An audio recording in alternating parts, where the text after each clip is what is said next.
अपने बच्चों के पढ़ाई रोजगार के लिए किसी को वोट नहीं दिया, इसीलिए बिहार के बच्चे अनपढ़ और मजदूर रह गए। इसलिए स्वराज कह रहा है कि जब हमारी व्यवस्था बनेगी तो 1 घंटा के अंदर शराबबंदी को उठाकर फेंक देंगे।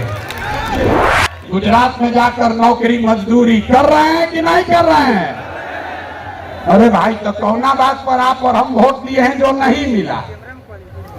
आपने खुद कहा अपने बच्चों के नाम पर, ये भैया हम लोग अपना जीवन में पढ़ाई रोजगार के लिए वोट नहीं दिए। यही बात जन सुराज बता रहा, यही जन सुराज का मंत्र है। वोट आप किसको देते हैं इसका कोई महत्व नहीं है। महत्व इस बात का है कि वोट किस बात के लिए देते हैं। आपने अनाज के लिए वोट दिया तो अनाज मिल रहा है, मंदिर के लिए वोट दिया मंदिर बना है, आवाज के लिए वोट दिया तो लालू के राज में आवाज मिला है, बिजली के लिए वोट दिए तो नीतीश के राज में बिजली आया है, गुजरात के विकास के लिए वोट दिए तो गुजरात में विकास हुआ है। लेकिन आप में से किसी ने अपने बच्चों के पढ़ाई रोजगार के लिए किसी को वोट नहीं दिया, इसीलिए बिहार के बच्चे अनपढ़ और मजदूर रह गए। ये बहुत समझाने का अभियान का नाम है जन सुराज। मेरे भाई, अगर पढ़ाई और रोजगार चाहिए तो एक बार पढ़ाई और रोजगार के लिए वोट देना होगा। अगर अपने बच्चों का विकास चाहिए तो अपने बच्चों के लिए वोट देना पड़ेगा। अब एक अंतिम सवाल, सब लोग जरा सोच के बताइए, और कुछ हो या ना हो, आपको अपने बच्चों की चिंता है या नहीं है? उठाइए हाथ और दिखाइए, है कि नहीं है? सब लोग हाथ उठाकर बताइए भैया, है कि नहीं है? तो बच्चों का भविष्य कैसे सुधरेगा? दुनिया में जितने विद्वान हैं उन्होंने बताया कि बच्चों का भविष्य सुधारने के लिए गरीबी से निकलने का 3 ही गो रास्ता है, पढ़ाई, जमीन और पूंजी। 3 ही रास्ता है गरीबी से निकलने का। अगर आप पढ़ लिख जाएगा, आपका बच्चा पढ़ लिख कर नौकरी रोजगार कर लेगा तो उसकी गरीबी खत्म हो सकती है। अगर आप पढ़े लिखे नहीं हैं, आपके पास जमीन हो तो खेती किसानी करके भी आपका बच्चे का जीवन सुधर सकता है।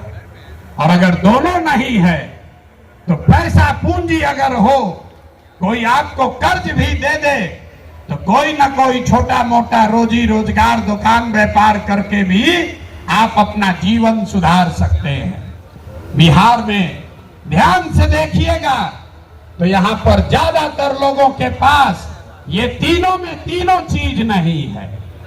यहाँ रहने वाले जितने गरीब लोग हैं उनके बच्चों के पास पढ़ने का कोई सुविधा ही नहीं है।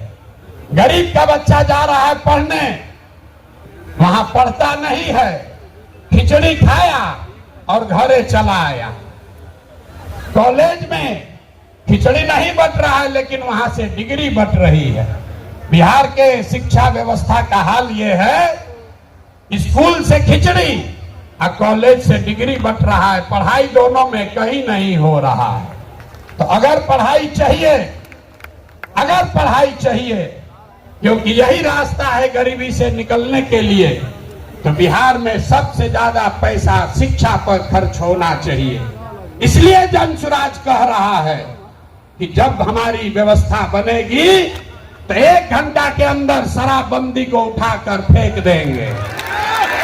1 घंटा के अंदर शराबबंदी को उठाकर फेंक देंगे।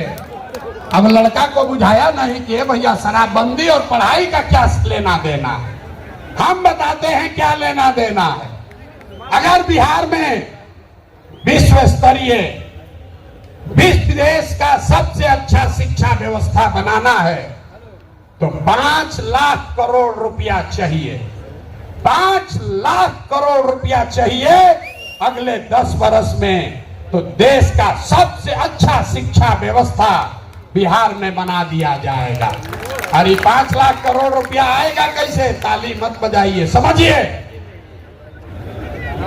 जो शराबबंदी हटाएंगे तो ये तय किया कि शराब से आने वाला टैक्स का पैसा वो बजट में नहीं जाएगा, नेताजी के सुरक्षा के लिए नहीं खर्चा होगा, सड़क बिजली पानी के लिए नहीं होगा।